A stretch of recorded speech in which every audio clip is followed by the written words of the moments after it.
बिस्मिल्लाहिर्रहमानिर्रहीम। आज हम स्टार्ट करेंगे जी CSS cascading style sheet. HTML के अंदर हमने कुछ बेसिक जो है वो टैग सीखे, बुनियादी चीज़ें जो कि एक वेब पेज के अंदर होती हैं वो हमने इन टैग्स को यूज़ करके हमने वेब पेज के अंदर लगाई।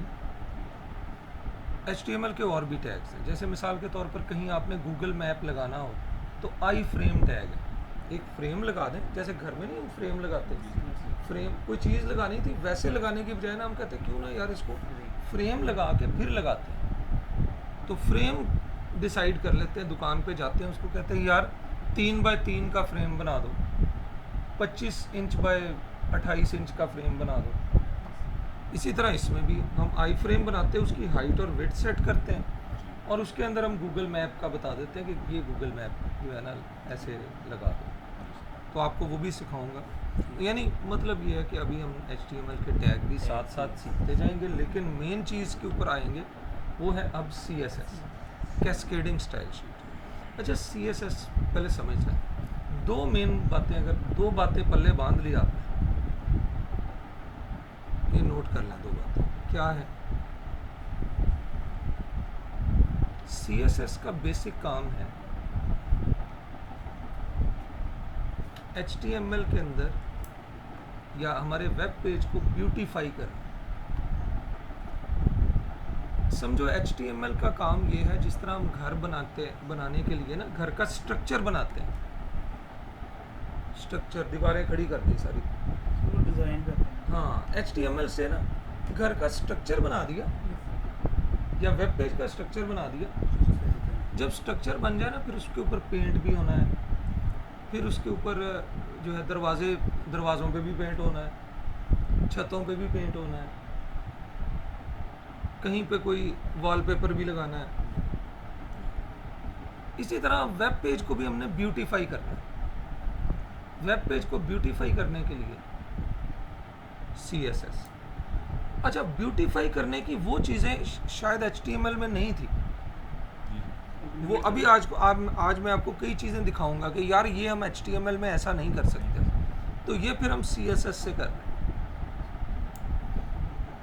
और दूसरा फ़ायदा जो है CSS का वो क्या है, कंसिस्टेंसी लाना। लो जी, ये भी इस ज़हन में रखना, ब्यूटीफाई करना, कंसिस्टेंसी लाना। कंसिस्टेंसी क्या है, मुस्तकिल मिजाजी। मैं घर में पेंट करवाना चाहता हूँ,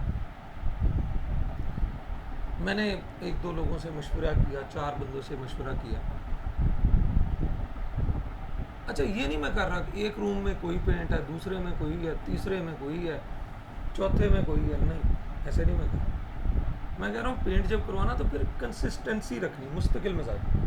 अगर एक रूम में ऑफ वाइट करवाना तो सब में ही फिर ऑफ वाइट करवाना। छत का कलर अगर वाइट करवाना है तो फिर सारों की छत का वाइट करवाना। दरवाज़ों का कलर अगर पेप्सी कलर करवाना तो फिर सबका ही पेप्सी कलर करवाना। This is called consistency.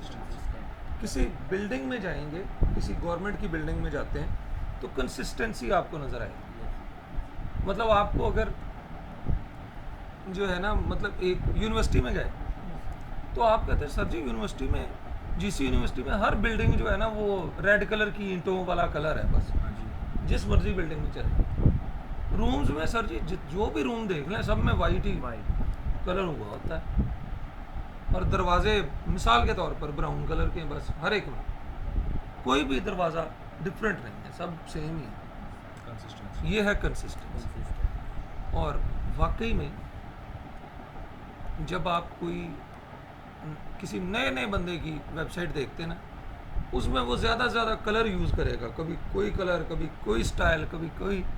लेकिन जब आप प्रोफेशनल वेबसाइट देखते हैं, फेसबुक दुनिया की टॉप वेबसाइट है, उसमें कोई ब्लू कलर है। दुनिया के आधे बंदे 50% ऑडियंस जो है वो फेसबुक को यूज़ करती है।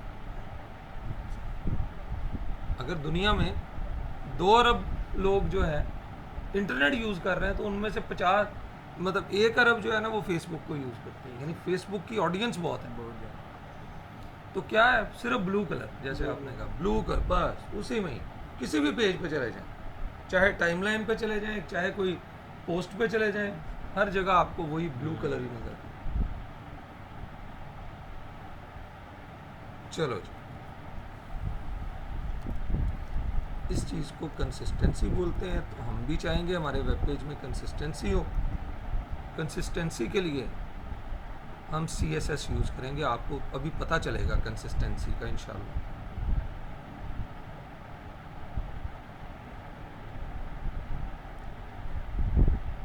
लें, मैंने इसका नाम रख दिया CSS1.html। एक पेज बना लिया, उसका नाम CSS1.html रख दिया। अच्छा, पेज HTML में ही बनाई जा रहे हैं, यानी कोई कुछ नया नहीं कर रहे हैं, क्योंकि ये थोड़ा सा पहले भी बताया था आपको मैंने कि HTML के अंदर लिमिटेशंस हैं। लिमिटेशन क्या होती है? कोई बंदा कहता है, एक किसी टीचर को आप कहते हैं सर जी मुझे ये जो है ना मेरी क्लास, मैं तो 15 दिन लेट हुआ था दाखिल, मेरी क्लास फिर पहले उससे होनी चाहिए। तो टीचर कहता है यार ये तो मैं नहीं कर सकता कि आपको नए सेक्शन में करवा दूं, नया सेक्शन होना है शुरू 10 दिन बाद, मेरे पास मेरी लिमिटेशन है, मैं नहीं यार ये कर सकता, मेरी अथॉरिटी नहीं है। हाँ, हेड ऑफ डिपार्टमेंट है यूनिवर्सिटी का, जो इस डिपार्टमेंट का हेड है उसके पास अथॉरिटी है, वो कर सकता है आपको। हालांकि आपने तो दाखिला 15 सितंबर को नहीं लिया, आपने तो जो है 8 अगस्त को दाखिला लिया है, लेकिन 15 सितंबर वाले बैच में वो चाहता है कि मुझे दाखिल कर दिया जाए, ताकि मैंने जो 8 अगस्त से पहले क्लासें हुई हैं मैं वो भी ले लूँ। तो वो कहता है यार मैं नहीं कर सकता, मेरी ये मतलब मेरी अथॉरिटी नहीं, लिमिटेशन इसे बोलते हैं, लिमिटेशन, मेरी महदूदियत है, मेरी ये लिमिट है कि मैं नहीं कर सकता। हाँ, ये काम मैं कर सकता हूँ, मैं अपनी क्लास आज 2 घंटे की ले सकता हूँ। होता है ना कॉलेज में, यूनिवर्सिटी में कभी होता है कि जी वो फलां टीचर नहीं आ रहे, तो एक टीचर कहता है यार आज मैं ना दूसरा लेक्चर भी मैं ही ले, लेकिन वो ये नहीं कर सकता, कहता यार मैं तुम्हारा सेक्शन नहीं बदल सकता, ये अथॉरिटी है किसी और के पास, ये हेड ऑफ डिपार्टमेंट। इसी तरह HTML की जो लिमिटेशंस हैं, HTML में काफ़ी लिमिटेशन है, हदबंदी है कि बस इतना HTML में काम हो सकता है, ठीक है। लेकिन HTML में फ्लेक्सिबिलिटी भी है, फ्लेक्सिबिलिटी, लचक। फ्लेक्सिबिलिटी ये है कि HTML के अंदर ही हम एक और लैंग्वेज का कोड भी लिख सकते हैं। HTML हमें इजाज़त देती है, बहुत सारी लैंग्वेजेस हैं वो इजाज़त नहीं देती, वो कहती हैं अगर ये लैंग्वेज है तो बस इसी का ही कोड चलेगा और नहीं चलेगा, ठीक है। ऐसे बेटा ये ज़रा पर्दा करना हमसे, शाबाश, चलो बड़ी मेहरबानी, वेरी गुड, जिंदाबाद। अच्छा जी, HTML में फ्लेक्सिबिलिटी, लिमिटेशन है लेकिन दूसरी तरफ फ्लेक्सिबिलिटी भी है। चलो जी, अब देखते हैं फ्लेक्सिबिलिटी, और वो समझा दिया मैंने आपको कि फ्लेक्सिबिलिटी क्या है, कि HTML हमें इजाज़त देती है कि आप HTML के अंदर ही किसी और लैंग्वेज के कोड लिख दो, इधर ही लिख दो, बस एक थोड़ा सा रूल हमें फॉलो करना पड़ेगा। मिसाल के तौर पर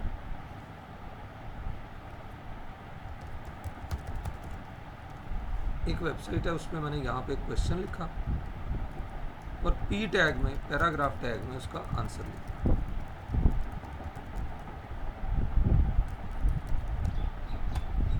Q आगे A में आंसर। अच्छा, इस वेबसाइट में एक क्वेश्चन नहीं था, कई वेबसाइटों में शायद आपने देखा हो FAQ नाम का एक पेज होता है, स्पेशली ऑनलाइन शॉपिंग वाली वेबसाइट्स जो होती हैं ना, उनमें होता है। उसमें पता क्या होता है, उन्होंने कुछ सवाल लिखे हुए होते हैं और उनका जवाब भी खुद ही लिखा होता है, क्योंकि उन्हें पता होता है कस्टमर ने ये सवाल करने हैं। मतलब उसमें लिखा हुआ है what will you charge for the bag. जैसे दुकान पे हम जाते हैं, वो 10 रुपये हमसे बैग का भी ले लेता है, 5 रुपये ले लेता है, तो आगे लिखा हुआ we will not charge for the bag, यानी उस दुकानदार को, वेबसाइट वाले को पहले से ही पता है लोगों ने बैग के बारे में सवाल करना है, उसने वो सवाल और उसका जवाब लिखकर पहले ही वेबसाइट में बता दिया। तो इस तरह के आमतौर पर वेबसाइट में पेज होता है जिसे FAQ पेज कह देते हैं, फ्रीक्वेंटली आस्क्ड क्वेश्चन। यानी आम जो क्वेश्चन है जो लोगों के जहन में आते हैं वो उसने पहले ही लिख के उनके आंसर रख दिए। तो मिसाल के तौर पर ये एक पेज है, अभी तक हमने कोई CSS नहीं यूज किया, ये सिर्फ HTML। कुछ इस तरह का पेज बना है। अब हमारा दिल चाहता है कि यार क्वेश्चन तो लहदा है, लेकिन जितने भी क्वेश्चंस हैं ना, इसका एक बैकग्राउंड कलर होना चाहिए और इसका टेक्स्ट कलर भी होना चाहिए, सारों का ही, लेकिन होना एक ही चाहिए, कंसिस्टेंसी वही। तो एक तो तरीका है कि हम अकेले अकेले पे जाके जो है बैकग्राउंड कलर या टेक्स्ट कलर, कोई फॉन्ट कलर इक्वल टू, लेकिन CSS हमें इजाज़त देती है, क्यों ना ये काम CSS से किया जाए कंसिस्टेंसी लाने के लिए। लो जी, हेड में जाके स्टाइल टैग लगा के हम CSS लिख सकते हैं। जैसे मैंने कहा फ्लेक्सिबिलिटी है कि इसमें ही हम HTML की बजाय CSS का कोड लिख सकते हैं। हम क्या करेंगे, स्टाइल टैग लगाएंगे, टाइप इक्वल टू टेक्स्ट/CSS करेंगे, बस लो। अब हम इस स्टाइल टैग के अंदर आज से एक नई कोडिंग, नई लैंग्वेज, नई चीज़ शुरू करना है, CSS। बस ये आपको बता दिया कि ये ऐसे टैग लगा के अब इसके अंदर लिखना है। अब हम HTML नहीं लिखेंगे इसके अंदर, वो CSS में बनाते हैं स्टाइल शीट्स। ये मैं स्टाइल शीट बनाने लगा। ये स्टाइल शीट के अंदर हम बनाएंगे स्टाइल्स। ये एक स्टाइल बना लिया। जितने भी स्टाइल बनाने हैं वो ये दरमियानी ब्रैकेट्स या करली ब्रेसेस के अंदर हम बनाएंगे। हम एक स्टाइल बनाने लगे, करली ब्रेसेस लगा दी और यहाँ लिखा, लो जी, बैकग्राउंड डैश कलर। CSS में बैकग्राउंड कलर लगाने के लिए बैकग्राउंड डैश कलर प्रॉपर्टी, ये आपको याद हो जाएंगी इंशाल्लाह, 2-3 दिन में याद हो जाएंगी। Background dash colour maroon. अच्छा, नई बात समझे, CSS में अब हम प्रॉपर्टी के लिए इक्वल टू नहीं लगाएंगे बल्कि कॉलन लगाएंगे। बस एक नई बात समझी, इक्वल टू की बजाय कॉलन। और जब हम एक प्रॉपर्टी लिख लें तो आगे हम लगा देंगे सेमी कॉलन। हर एक जैसे इंग्लिश में हर एक सेंटेंस लिखा, आगे फुल स्टॉप लगा, दूसरा लगाया, लिखा, चाहे उसी लाइन में लिखना शुरू कर दिया, आगे जब जहां वो खत्म हुआ फिर फुल स्टॉप लगा दिया। फुल स्टॉप की जगह यहाँ पे हमने लगाना है सेमी कॉलन। और इक्वल टू जहाँ लगाते थे, जैसे टाइप इक्वल टू, यहाँ ये HTML ही चल रही थी, यहाँ से अब CSS शुरू हुई। ये CSS में हर प्रॉपर्टी लिखने के बाद कॉलन, दूसरी प्रॉपर्टी चाहे यहीं से शुरू कर दूँ। मैं ताकि ज़रा आपको लिखा हुआ अच्छा लगे, मैं अलग-अलग हर लाइन में एक प्रॉपर्टी लिख रहा हूँ, आप साथ साथ भी लिख सकते हैं।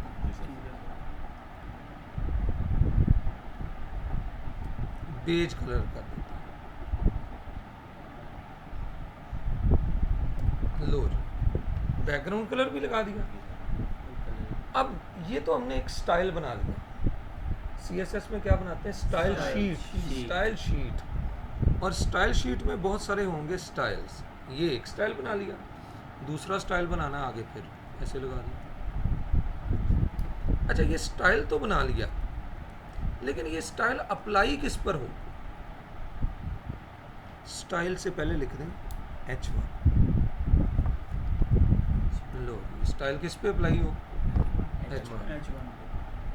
स्टाइल सिलेक्टर, ये इसे कहते हैं टैग सिलेक्टर। ये जो टैग का पूरा वो लेस देन ग्रेटर देन नहीं बताना, बस सिर्फ टैग का नाम बताना बस।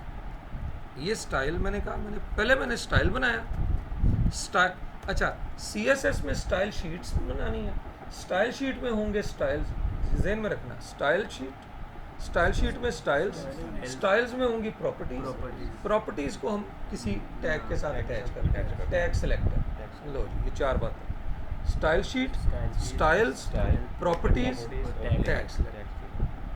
अभी टैग सेलेक्टर ही बता रहा हूँ, आगे जाके और चीज़ों से भी हम करेंगे, लेकिन ये 3 बातें ज़रूर याद, style sheet, style, properties, style sheet, style, properties, ये याद रखना, स्टाइल शीट, स्टाइल, प्रॉपर्टीज। लो,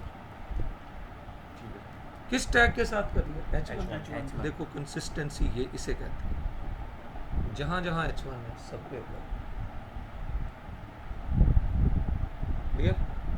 आप कहते हैं यार ये स्टाइल ठीक है, पता नहीं अच्छा है बुरा है जैसा भी है, आप कहते हैं हाँ ठीक है यार ये स्टाइल ठीक है, या जिसने आपको ये पेज बनाने के लिए कहा या किसी क्लाइंट का काम कर रहे हैं वो कहता है हाँ ठीक है, मिसाल है, गलत भी कह सकता है, वो कहता है पैराग्राफ्स पे भी यही स्टाइल अप्लाई कर दो, आपने सिर्फ कॉमा लगा के आगे पी लगा दिया बस, वो सब पे हो जाएगा यानी अब हर पैराग्राफ पे भी हो गया और हर हेडिंग पे भी होगा। और हर हेडिंग पे भी हो गया। हाँ, अगर आगे कोई टेबल है तो टेबल पे नहीं होगा क्योंकि हमने बताया ही। बताया इस तरह कॉमा लगा के जितने मर्जी टैग्स को आप सिलेक्ट कर सकते हैं। तरीका वही है, स्टाइल शीट के अंदर स्टाइल बनाएं, उसमें प्रॉपर्टीज लगा दें और उसके बाद उसको अटैच कर दें किसी भी।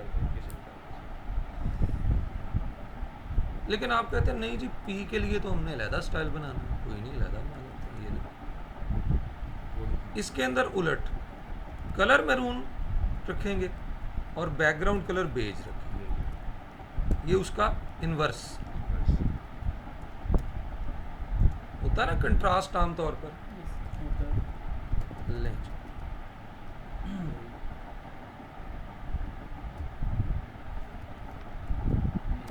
कलर मैरून ये किस पे अप्लाई हो जाए जी? ये पैराग्राफ पे अप्लाई हो जाए। लो जी, ये उलट हो गया। बेज कलर जरा होता है, ये थोड़ा सा अगर गौर से देखें तो थोड़ा सा मतलब ऑफ वाइट टाइप है। ये जरा देखें, ये लाइनों की बॉर्डर नजर आ रहे होंगे आपको थोड़ा सा, ठीक है जी। अच्छा, अब आपने जिसके लिए वेबसाइट बनाई, यहाँ पे तो 3 क्वेश्चन है, वो कहता है यार सारा ठीक है, क्वेश्चंस का बैकग्राउंड कलर ज़रा ज़्यादा ही डार्क हो गया, इसको ज़रा कहता है ज़रा ऑरेंज करके तो देखो। सारे क्वेश्चन अगर आपने स्टाइल शीट ना बनाई होती, आपको अलग-अलग हर जगह पे चेंज दोबारा करना। इधर क्या किया, कहता है अच्छा जी अभी ऑरेंज करके दिखा देता हूँ,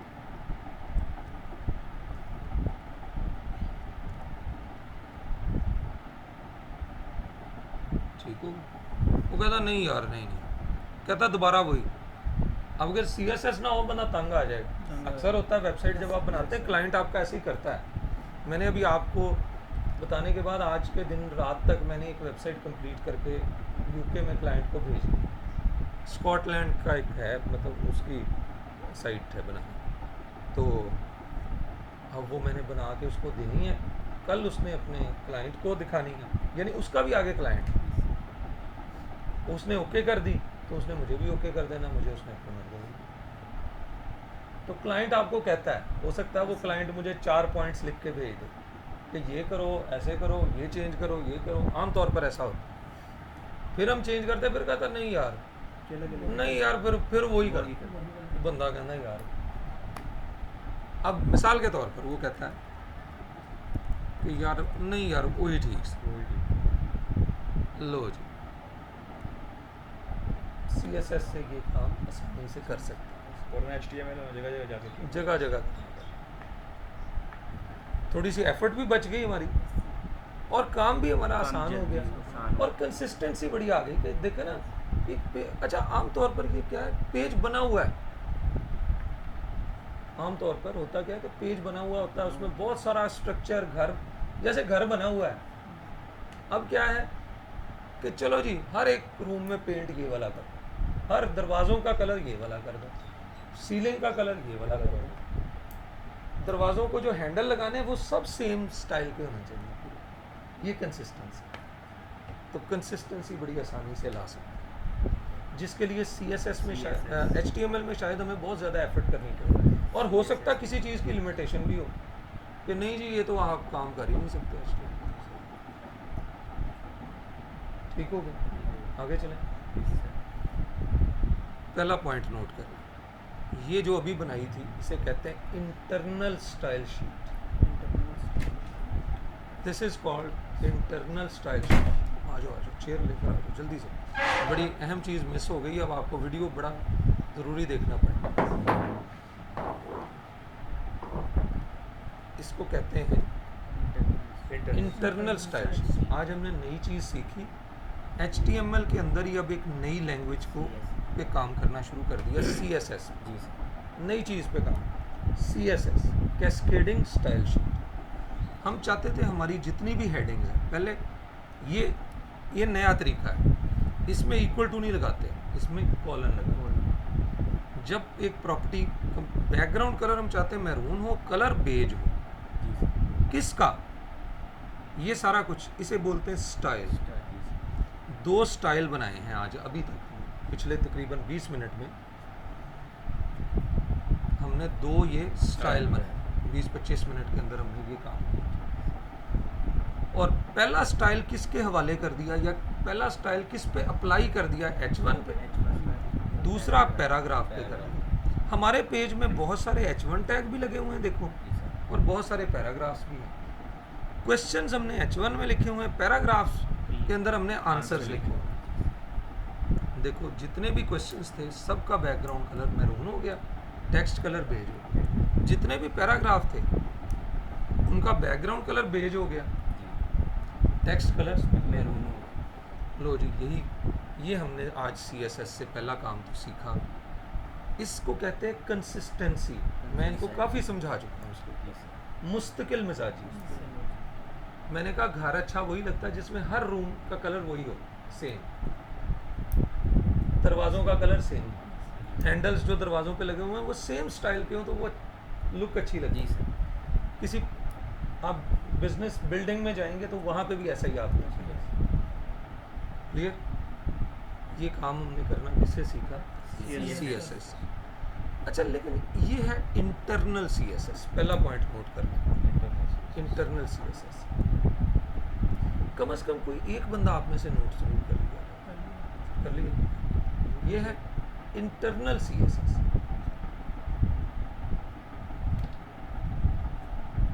अच्छा, ये स्टाइल, अभी ये भाई कह रहे थे कि सर जी फेसबुक में तो सारे पेज ब्लू कलर ही नज़र आता है, पूरी फेसबुक के अंदर एक ही कलर है सर ब्लू वाइट। तो देखो मैं दो कलर आपको बता दूं, दो कलर तो जनरल है ना, जी सर। वाइट और ब्लैक, ये दो कलर तो जनरल है, ये तो हर जगह नज़र आएंगे आपको।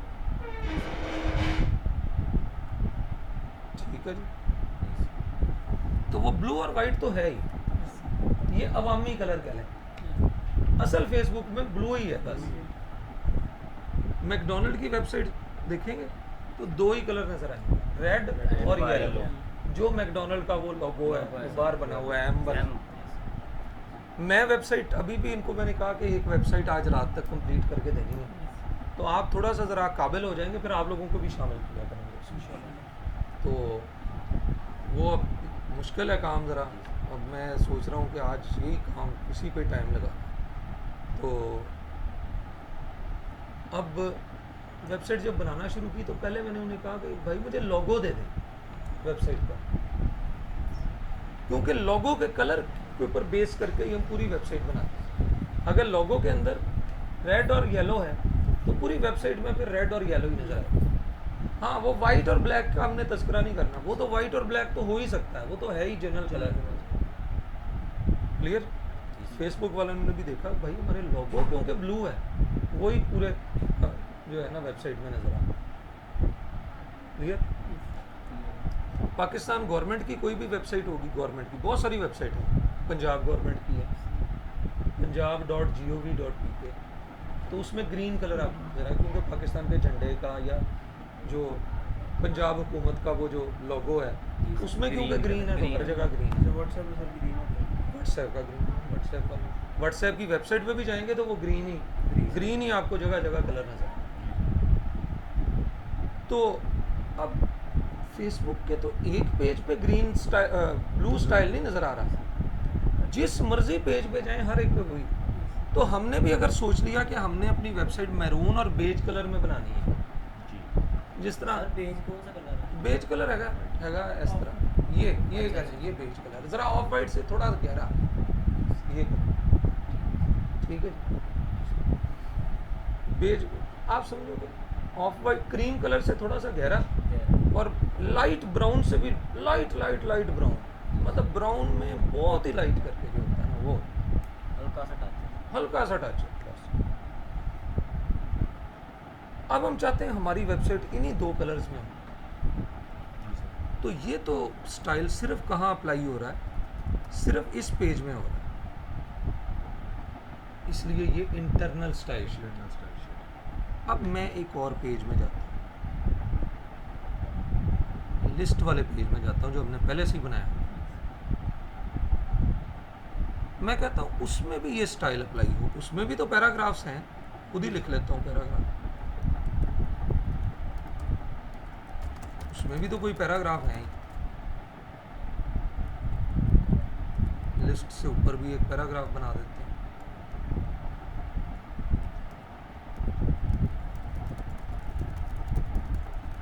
लो जी, 2 पैराग्राफ इसमें भी है, और इसमें भी H1 है, वो देखें हेडिंग लगी हुई है H1। मैं कहता हूँ वही वाला स्टाइल इसमें भी हो, और उस पेज में भी हो, CSS1 जो हमने बनाया उसमें भी हो। यहाँ मसला आ गया, इसका मतलब यही स्टाइल उधर भी लगाना पड़ेगा। इसका आसान है, अगर आपने जो स्टाइल शीट बनाई है वो आपको अपनी पूरी वेबसाइट के सारे पेजेस में चाहिए, तो फिर आप इसको करें डिलीट, इंटरनल को डिलीट करें, बल्कि दूसरा आज का टॉपिक आप क्या बनाएं, external style sheet. Internal style sheet कर दी खत्म, एक्सटर्नल स्टाइल शीट बनाई।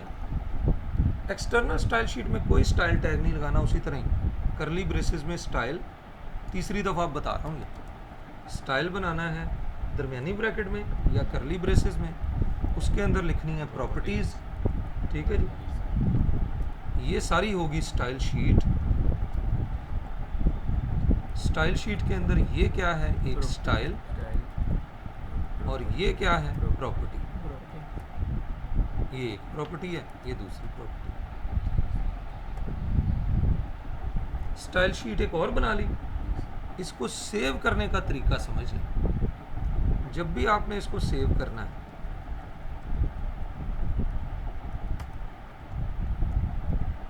इसका जो मर्जी स्टाइल रख लें, जो मर्जी नाम रख लें,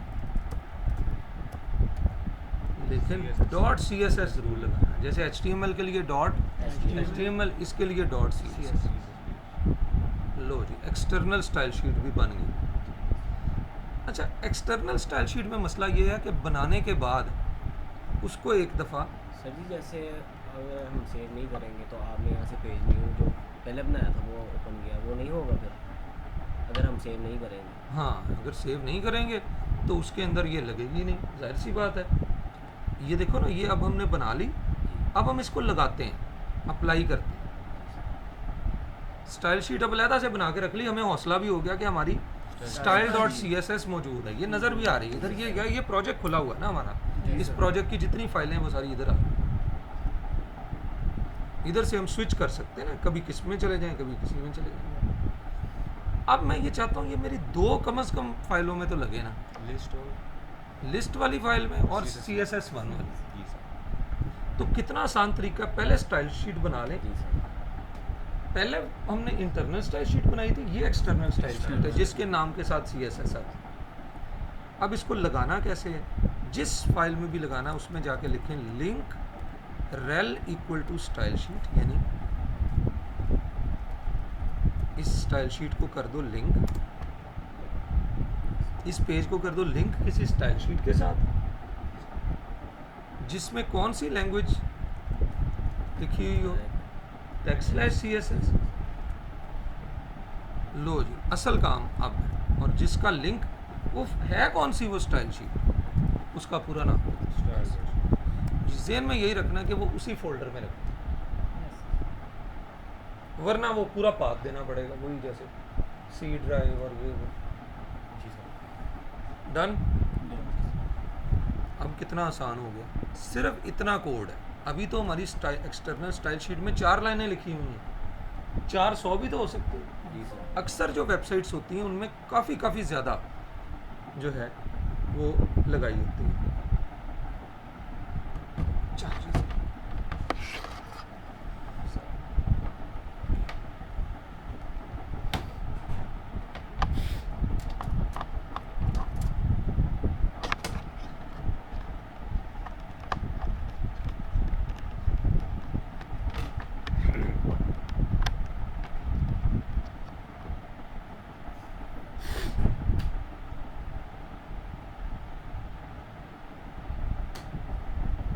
जी थैंक यू, बस ठीक हो।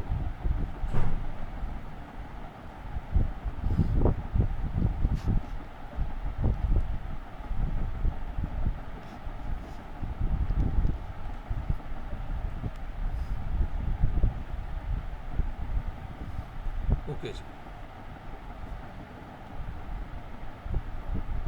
अक्सर वेबसाइट के अंदर जो स्टाइल शीट्स होती है ना, एक्सटर्नल स्टाइल शीट, उसमें 4 लाइनें नहीं लिखी होती, जी सर। कई कई 100 लिखी हुई ये है। सो लिख होती है।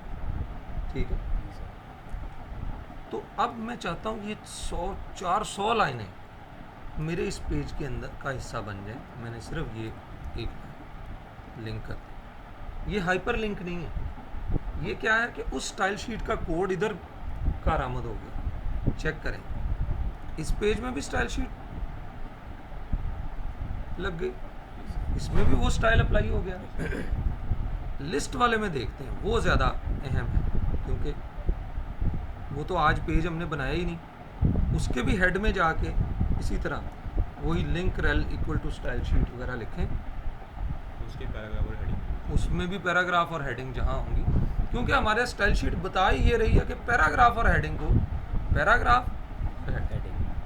जी सर। पैराग्राफ और हेडिंग को चेंज करना। चेंज ये सर हम एचटीएमएल से करने बैठते तो बड़ा हमारा बड़ा- काम अलग-अलग हर एक अलग-अलग में करना पड़ता है। इसलिए। ठीक हो गया।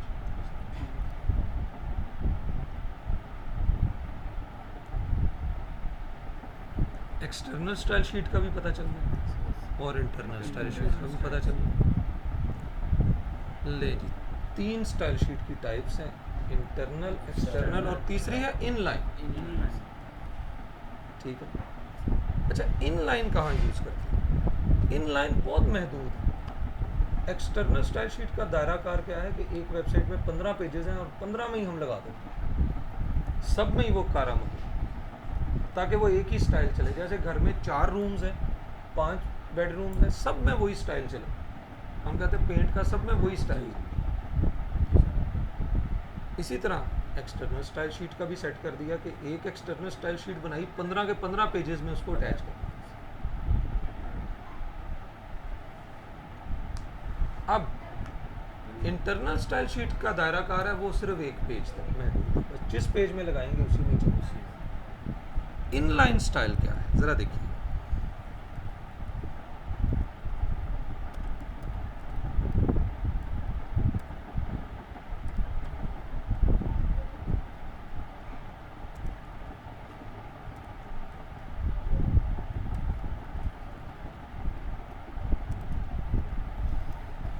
इस वेबसाइट के अंदर ये यहाँ पे लिखा हुआ है पाकिस्तान,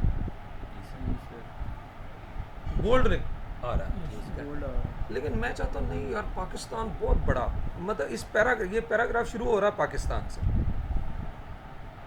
ये ज़रा बड़ा लिखा हुआ नज़र आए ताकि ये प्रोमिनेंट हो जाए पैराग्राफ, यानी इस पैराग्राफ पे हमारा तवज्जो ज़्यादा जाए, तभी जाएगी ना। ये लफ्ज़ इतना बड़ा नज़र आए, हेडिंग 1 से भी बड़ा नज़र आए, हालांकि हेडिंग 1 से बड़ी तो हेडिंग होती ही नहीं। हेडिंग का एक और भी नुकसान है, हेडिंग जब अगर इस पे लगा देते ये सारा कुछ अगली लाइन पे चले जाता, क्योंकि हेडिंग के साथ कुछ और नहीं आ सकती सर, वो अगली लाइन पे डाटा चला जाता है। अब हमारे पास HTML में तो एक टैग है फॉन्ट टैग, उससे हम साइज़ को कम या ज़्यादा कर सकते हैं। Font tag size equal to maximum 7 कर सकते हैं बस, नहीं पिक्सल में नहीं होता, HTML में बस 1 2 3 4 5 6 7 ये देखो अभी दिखाते हैं। साइज 3 था, ये नॉर्मल 3 होता है, वो उतना ही रहेगा, कोई चेंज नहीं हुआ, नॉर्मल 3 होता है। अब 7 करते हैं,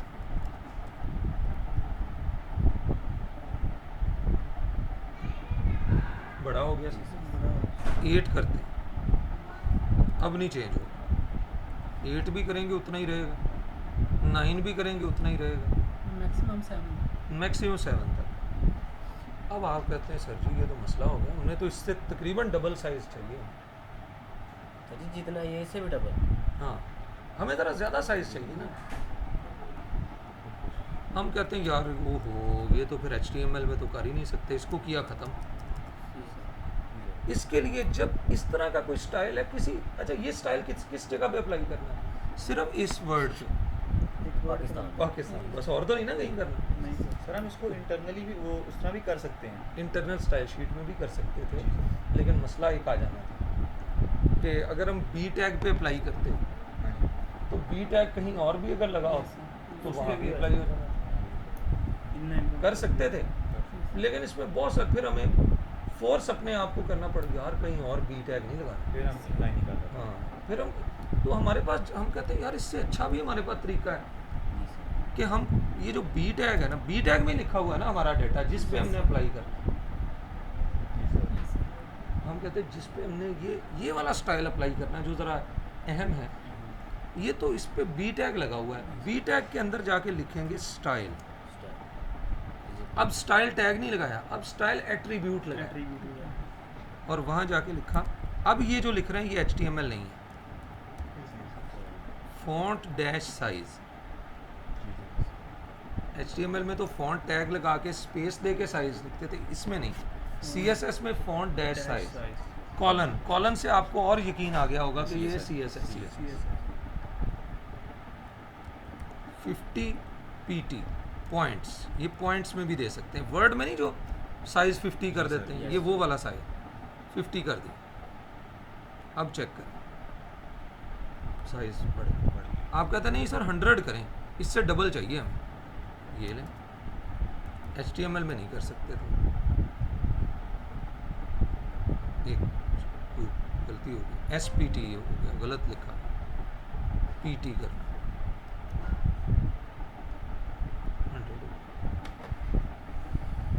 सर ये पैराग्राफ बड़ा होता जाएगा, वो नीचे वाला छोटा होता जाएगा। नहीं कोई नहीं, हमें चाहिए स्टाइल ही इस तरह का था ना, हम ये चाह रहे थे कि ये वर्ड बस इस तरह का हो जाए, यानी ये पैराग्राफ शुरू ही इस तरह से हो, ज़रा डिफरेंट लगे, क्योंकि हम इस पैराग्राफ को ज़रा प्रोमिनेंट करना चाहते थे।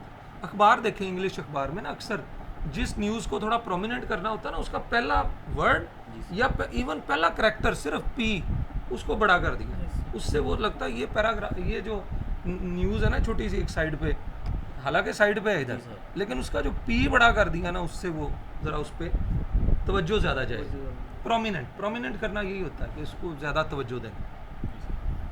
लो जी, इंटरनल स्टाइल शीट का भी हमारा काम हो गया, सॉरी इनलाइन। इंटरनल भी अगर हमने इस पर 2 प्रॉपर्टीज़ अप्लाई करनी थी तो हम यहाँ कॉलन लगा के एक और प्रॉपर्टी भी अप्लाई कर सकते थे। सर इस PT की जगह हम कुछ और भी लिख सकते हैं। हाँ, PX भी लिख सकते हैं, पिक्सल्स में भी दे सकते हैं, पॉइंट्स में भी दे सकते हैं। अच्छा, अब एक बात, अहम बात मैं यहाँ बताना चाह रहा था कि ऐसा भी तो हो सकता है कि यहाँ पे बोल्ड टैग ही ना हो। ये एक बड़ी अहम बात है, समझ कि बोल्ड टैग ही नहीं है। अब हम कैसे करेंगे? अब पैराग्राफ पे वही स्टाइल लगाएंगे तो फिर तो पूरे पैराग्राफ पे हो जाएगा, हम तो सिर्फ पाकिस्तान। अगर इस तरह की सिचुएशन हो तो एक नया टैग सीखें, स्पैन टैग लगाएं। स्पैन टैग लगाएं, उसके अंदर अपना स्टाइल लिखें। स्पैन टैग ऐसा है जो कोई और कुछ इसके ऊपर अप्लाई नहीं करेगा, ना बोल्ड करेगा ना कुछ और करेगा, यानी जहाँ किसी डेटा पे आपने internal style, inline style apply करना हो और वहाँ टैग ही कोई ना हो उसके ऊपर, तो एक सिंपल सा टैग है, आप स्पैन टैग, ठीक है, क्लियर, बस वहाँ स्पैन टैग लगा के अपना आप काम कर सकते हैं। स्पैन टैग एक न्यूट्रल टैग है, यानी वो कुछ और नहीं अप्लाई करेगा, समझ रहे हैं? जी सर। और वहाँ टैग नहीं ना था कोई भी, जी सर। हमने अपनी मर्जी से स्पैन टैग लगाया। बोल्ड लगाते ना तो उसने बोल्ड भी कर देना था, अटैलिक आप कहते नहीं नहीं बोल्ड ना हो, बस साइज बढ़े, बोल्ड साइज ना बढ़े, हो। हाँ, साइज बढ़े। कोई न्यूट्रल टैग लगाना है आपने कि जिसका अपना कोई काम ना हो, बस वो हमें सिर्फ मदद करे किस लिए कि हम उसके अंदर अपना स्टाइल जो है वो ठीक होगा। चलो जी, आज के लिए तो इतना ही काफ़ी है। ओके जी, अल्लाह हाफिज़।